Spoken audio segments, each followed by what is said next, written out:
अस्सलाम वालेकुम जी। सवाल खैर, क्या हाल है सब दा? ठीक ठाक हैं।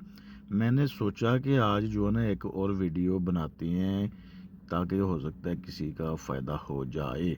जो लोग पाकिस्तान से बाहर आने के चक्करों में होते हैं तो कुछ ना कुछ सीख के आए भाई। मसलन कोई ना कोई हुनर आपके पास होना चाहिए।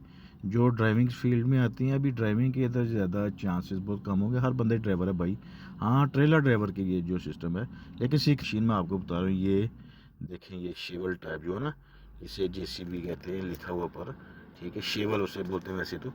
ये सीखने वाली मशीन है, ठीक है। ये सीखने वाली है। इसके अगर आप अच्छे ऑपरेटर है ना, तो इसकी आपकी इज्जत भी ज़्यादा होगी और सैलरीज भी इसमें अच्छी हैं।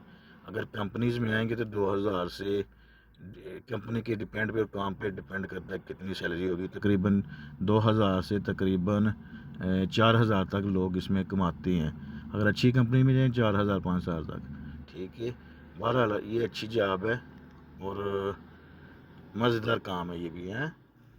लेबर से अच्छा है भाई, ठीक है। ऑपरेटर होता है ना ये मज़ेदार काम है और सीखने वाली बात है। पाकिस्तान से सीख के आए, जब भी आए किसी मुल्क में भी जाएँ हुनर साथ लेके आएँ। सिर्फ तालीम काम नहीं आएगी, हुनर लाजमी चाहिए आपका। और सब खैरियत है, जिएँ, मज़े करें।